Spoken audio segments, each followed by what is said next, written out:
கர்த்தருடைய பரிசுத்தமான நாமம் மகிமைப்படுவதாக.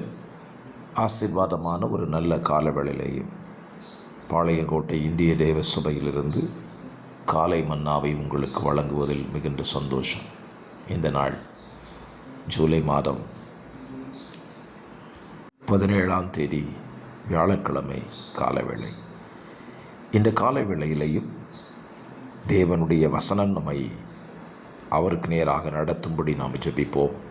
பரிசுத்த பிதாவே, ஒரு புதிய நாளை காண செய்திருக்கிறீங்க.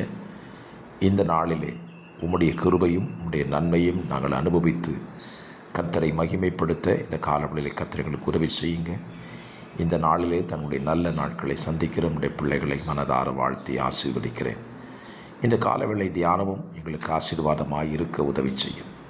கேட்கிறவர்களுக்கு பிரயோஜனம் உண்டாக, தேவனுக்கு மகிமையாக அமைய கிருபை தாரும். இயேசுவின் நாமத்தில் பிதாவே, ஆமேன் ஆமேன். கர்த்தர் நல்லவர். இந்த காலைக்கான தியான அதிகாரம் யோசுவா 6ஆம் அதிகாரம். யோசுவா 6ஆம் அதிகாரம் என்றாலே யோசுவாவின் தலைமையின் கீழ் இஸ்ரவேல் புத்திரர் எரிகோ பட்டணத்தை கைப்பற்றுவதை குறித்ததான அதிகாரம். தேவன் இஸ்ரவேல் புத்திரருக்கு எரிகோ பட்டணத்தை அந்த மதில்களை உடைத்து அவர்கள் கையில் கொடுக்கிறார். அவர்கள் இதை சுதந்திரித்து கொள்ளும்படி தேவன் கிருபை பாராட்டுகிறார். எரிகோ எப்படி விழுந்தது என்று நமக்கு நன்றாய் தெரியும். இஸ்ரவேல் ஜனங்கள் கர்த்தர் சொன்ன வார்த்தையின்படியே எரிகோ கோட்டையை நாள் ஒன்றுக்கு ஒரு விதமும் 7ஆவது நாளில் 7 விதங்களிலேயும் சுற்றி 7ஆவது நாளில் கர்த்தரை ஆர்ப்பரித்த பொழுது கர்த்தர் எரிகோவின் கோட்டைகளை உடைத்து கொடுத்தார்.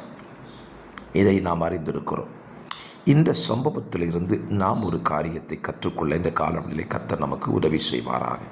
அதனுடைய 17ஆம் 18வது 19ஆம் வசனத்தை கவனித்தீர்களானால், கர்த்தர் எப்பொழுதுமே ஒரு ஆசீர்வாதத்தை கொடுக்கும்போது கூடவே கட்டளைகளையும் கொடுக்கிற தேவன். இதை நாம் ஆதியாகமத்திலிருந்தே படித்து கொள்ள முடியும். எந்த ஒரு நன்மையை கொடுத்தாலும் கூடவே ஒரு கட்டளையும் கொடுக்கிறார்.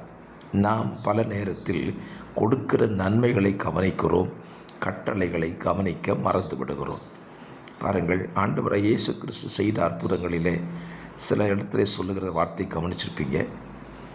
நீ போ, இனி பாவம் செய்யாதே. யோவான் சுவிசேஷம் 8ஆம் அதிகாரத்தில் ஆண்டவர் குணமாக்கினதான 38 வருஷம் உள்ள அந்த மனிதனை பார்த்து சொல்வார், அதிக கேடானதுண்டு இனி உனக்கு வராதபடி இனி பாவம் செய்யாதே. அற்புதம் செய்தார், கூடவே கட்டளையும் சொன்னார். அதே போல தான் இஸ்ரவேல் புத்திரருக்கு எரிகோவை உடைத்து கையில் கொடுக்கிறார். கொடுக்கும்போது ஒரு கட்டளை சொல்லுகிறார். பாருங்கள், சாபத்தீடானதில் ஒன்றையும் நீங்கள் எடுத்துக்கொள்ளக்கூடாது, அதை அக்னியால் சுட்டெரித்து போட வேண்டும். கூடவே சொல்லுகிறார், சகல வெள்ளியும் பொன்னும் கர்த்தருடையது. 19ஆம் வசனத்தில், இரும்பினால் செய்யப்படாத பாத்திரங்களும் கர்த்தருக்கு பரிசுத்தமானவைகள், அவைகள் கர்த்தரின் பொக்கிஷத்தில் சேரும். ஆண்டவர் வெற்றியை கொடுத்தாரு. கிட்டத்தட்ட 430 + 40 470 ஆண்டுகள் காத்திருந்து கிடைக்கிற ஒரு பெரிய ஆசீர்வாதம். அந்த ஆசீர்வாதத்தில் கர்த்தருடைய கட்டளை என்ன? நான் சொன்ன கட்டளைகளை நீங்கள் கடைப்பிடிக்கணும். சாபத்தீடானதை ஒன்றை நீங்கள் என்ன செய்யக்கூடாது, எடுக்கக்கூடாது. அந்த பட்டணத்தில் இருக்கிற வெள்ளி பொண்ணு இரும்பு செய்யப்பட்ட பாத்திரங்கள் எல்லாம் கர்த்தருடைய பொக்கிஷத்தில் சேர வேண்டுமா? என்ன காலையில் யோசித்து பாருங்கள். சில நேரத்தில் நம்ம ஆண்டவர் நம்ம இப்படி நடத்துகிறார். அதற்கு நாம் கீழ்ப்படியும் பொழுதுதான் ஆசீர்வாதத்தை பெற்றுக்கொள்ளுகிறோம். ஆசீர்வாதம் கிடைத்த உடனே கொள்ளையின் மேல் பறந்து அவைகளை அண்டிக் கொள்வதல்ல. அந்த ஆசீர்வாதத்தின் மேல் தேவன் வைத்த கட்டளை என்ன, அதை கவனிக்க தவறக்கூடாது. ஆகவே வேத புத்தகத்தில் கர்த்தர் நமக்கு தந்திருக்கிற தருவீர் என்று வாக்கு பண்ணின ஆசீர்வாதங்களுக்கெல்லாம் கட்டளைகளை மாத்திர கவனியுங்கள். அதன்படி செய்தால் ஆசீர்வாதத்தை பெற்றுக்கொள்வோம். இஸ்ரவேல் ஜனங்கள் என்ன செய்தார்கள் என்று உங்களுக்கு தெரியும் அல்லவா? நாளை அதை குறித்து சிந்திப்போம். ஜெபிக்கலாம்.